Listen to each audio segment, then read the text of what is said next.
because we're going to rocker that toe.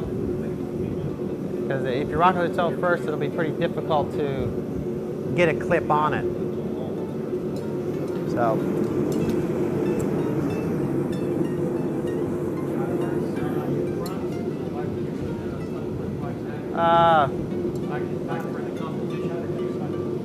Yeah, that would be a smart idea. But because I made that shoe for a right or left foot, I kind of pulled it around too. A little bit more steel to the outside, so that clip might not be in the center of what the shoe is actually built for. I kind of, you can like my specimens, they have checks put in them. You can make that shoe symmetrical. Well, actually, I did this one pretty much, and then rasped this one a little bit shorter, so it doesn't come long, because it's sweetened up a little bit and it's safed off. And then I have checks in there, and it's all boxed the center of stock, so the foot will fit center of stock.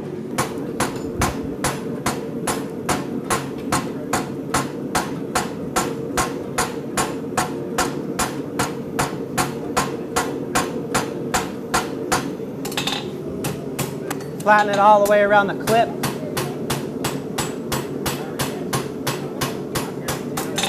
So here we go. We're going to grab the foot surface of that clip right at the base, the edge of that hammer. We're going to catch all that material, put it into the clip.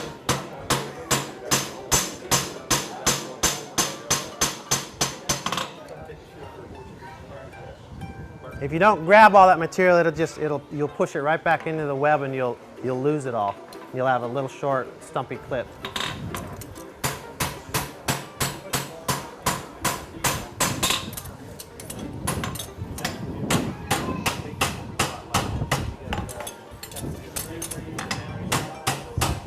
Now we're going to put a rocker toe on that. I'm going to leave the clip.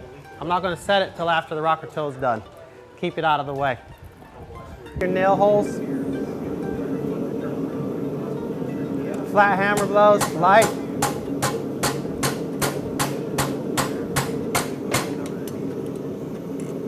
Get this side. Keep your hammer flat.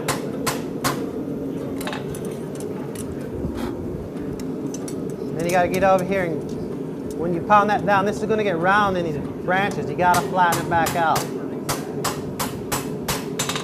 And then flatten it here.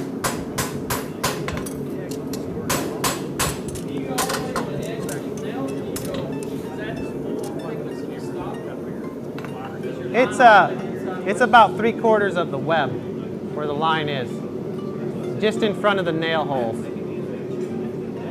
I believe certification is 1/2 to 3/4, at least 1/2 to 3/4. You know, this one's about 3/4 of the web, just in front of the nail hole. You know, and you want that crisp line.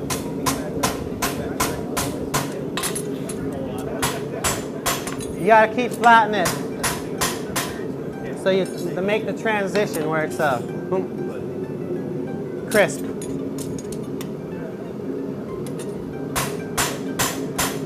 And personally, for my everyday use on a rocker toe, you gotta get rid of this bubble here, so you don't get sole pressure. Because when you're fitting a rocker toe, you're rasping that toe off, you're fitting it, you're getting close already. You're trying to achieve breakover, that's why you're using it. So get rid of that inner edge so you don't have any sole pressure.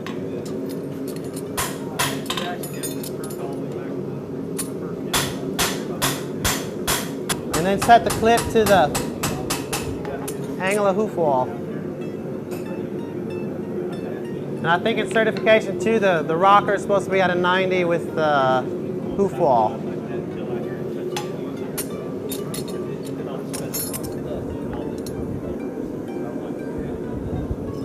And then make sure all your nail holes will drop.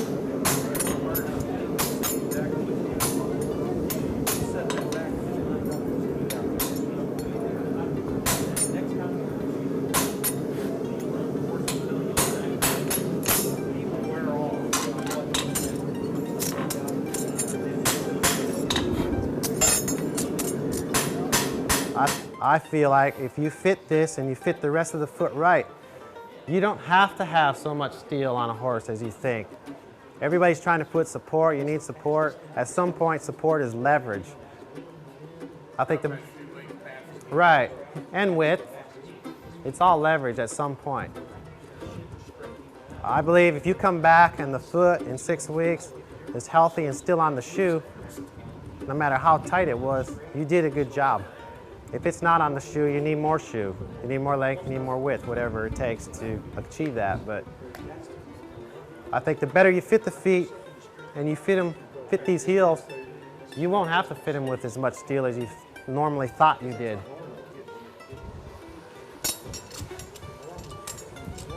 So I'll go ahead and box this off.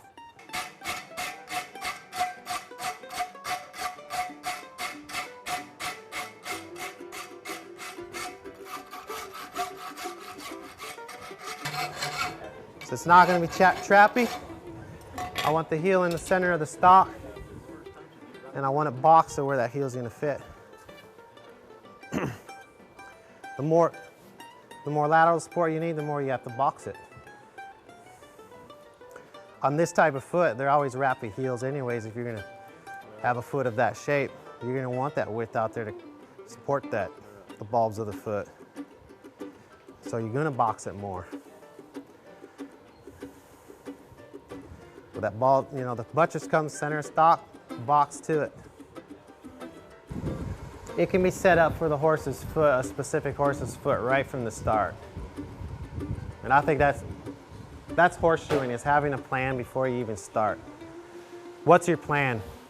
And try to achieve it throughout the whole process. I think a lot of people start and they have no plan, and then the end product is just what they end up with, because that's what happened in the process. You know, have a plan. What is your plan to shoe that horse?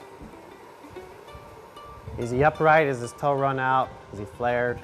I mean, is he out of balance medial lateral? Does he need support one side or the other? Does he need a wedge? What is the plan? You have to have a plan. All right, we have 11 inches. So if I'm gonna make a front, half of that's a 5 1/2. I'm gonna offset not quite 1/8, just under 1/8. Mark the outside. An 11-inch shoe, I'm going to mark the toe at about 1 3/16 inches.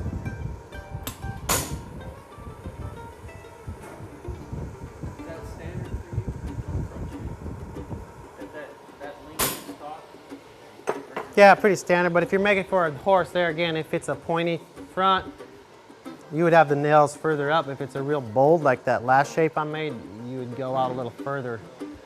And what you're trying to achieve is nail holes.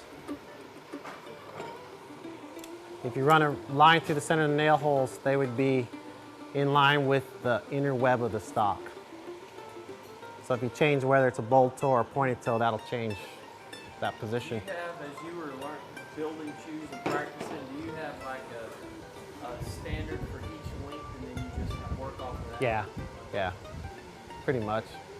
Because the hind foot would be... Right, be tighter. So if I had this length of stock on a hind, I'd probably go, just over 1 inch.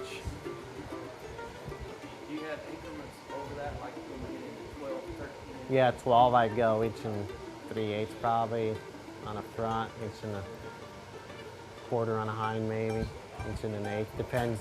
Depends whether I'm going to bump it too. If you're going to bump it, you got to go more. Yeah. But. Can you explain more about how you're setting it up as far as what you expect it to do? You're going to plane stamp one side and toward the other. Right. So it's going to grow.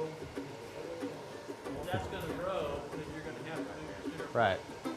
Right. Different because it's not going to sweep from the inside. It's not going to grow. Yeah, that's a good point.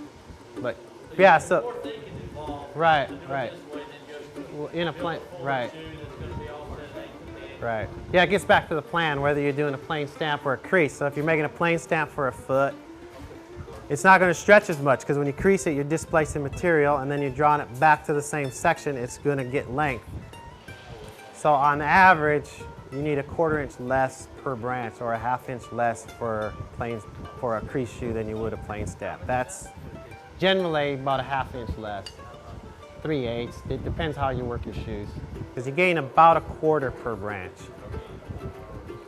And that varies how you forge it, and it varies in section sometimes and size of shoe. So if you measured it for a plain stamp, if you were going to put a creased on, I'd probably start out with 3/8 less and see where you come out for a creased. If I'm doing a crease side and a plain stamp side, that crease side is going to stretch a 1/4 inch and the plain stamp won't. So really, you would have to offset this shoe probably almost a 1/4. And I'll also punch it to the outside of the shoe. So when I can see, and I leave that to the outside of the forge, so when I come to grab it, I can see it. I know which side to grab it to pull it out to do my toe bend.